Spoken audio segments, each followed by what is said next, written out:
crickets. The crickets sang in the grasses. They sang the song of summer's ending, a sad, monotonous song.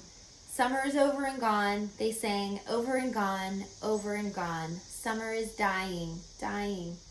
The crickets felt it was their duty to warn everybody that summertime cannot last forever. Even on the most beautiful days in the whole year, the days when summer is changing into fall, the crickets spread the rumor of sadness and change.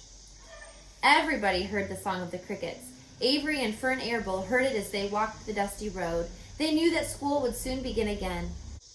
The young geese heard it and knew that they would never be little goslings again. Charlotte heard it and knew that she hadn't much time left.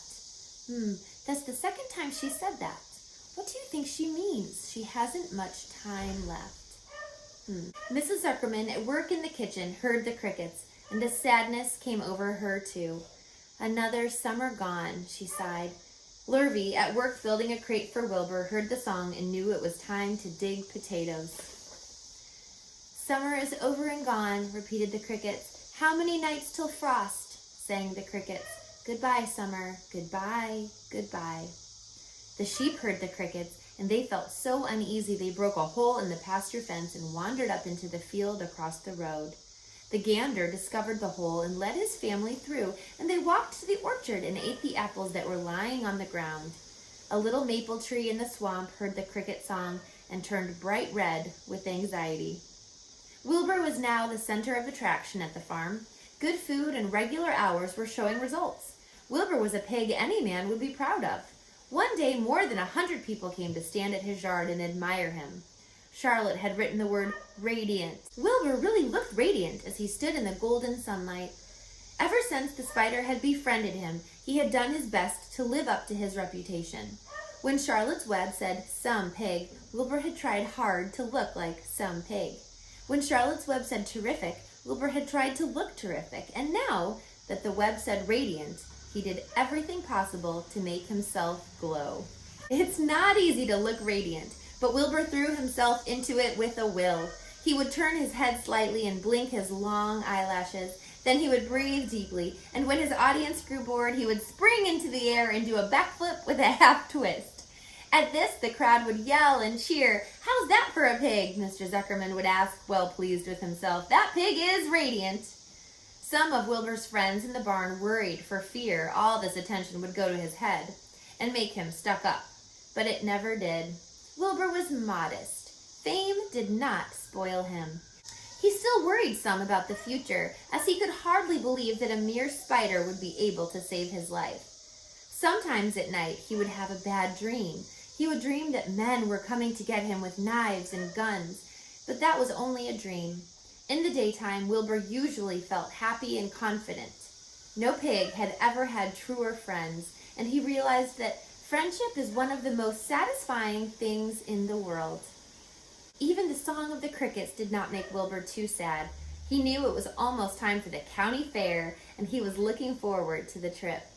If he could distinguish himself at the fair and maybe win some prize money, he was sure Zuckerman would let him live. Charlotte had worries of her own, but she kept quiet about them. One morning, Wilbur asked her about the fair. "You're going with me, aren't you, Charlotte?" he said. "Well, I don't know," replied Charlotte. "The fair comes at a bad time for me. I shall find it inconvenient to leave home, even for a few days." "Why?" asked Wilbur. "Oh, I just don't feel like leaving my web. Too much going on around here." "Please come with me," begged Wilbur. "I need you, Charlotte. I can't stand going to the fair without you. You've just got to come." "No," said Charlotte. "I believe I'd better stay home and see if I can't get some work done." "What kind of work?" asked Wilbur. "Egg laying. It's time I made an egg sack and filled it with eggs." "I didn't know you could lay eggs," said Wilbur in amazement. "Oh, sure," said the spider. "I'm versatile." "What does versatile mean? Full of eggs?" asked Wilbur. "Certainly not," said Charlotte. "Versatile means I can turn with ease from one thing to another. It means I don't have to limit my activities to spinning and trapping and stunts like that." "Why don't you come with me to the fairgrounds and lay your eggs there?" pleaded Wilbur. "It would be wonderful fun." Charlotte gave her web a twitch and moodily watched it sway. "I'm afraid not," she said. You don't know the first thing about egg laying, Wilbur. I can't arrange my family duties to suit the management of the county fair. When I get ready to lay eggs, I have to lay eggs, fair or no fair. However, I don't want you to worry about it. You might lose weight. We'll leave it this way. I'll come to the fair if I possibly can.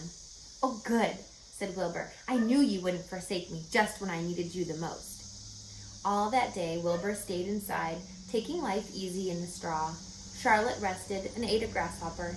She knew that she couldn't help Wilbur much longer. In a few days, she would have to drop everything and build the beautiful little sack that would hold her eggs. Now, do you know anything about when spiders lay eggs? I don't think that I do. How many eggs do you think she'll be able to put in her sack? And what's going to protect her sack? I'm picturing in my mind a sack like Santa uses and hoists over his shoulder. But I wonder what kind of sack it really is. I guess we'll have to wait to find out. Now, Wilbur is excited about the fair, isn't he? The next chapter, chapter 16, is called Off to the Fair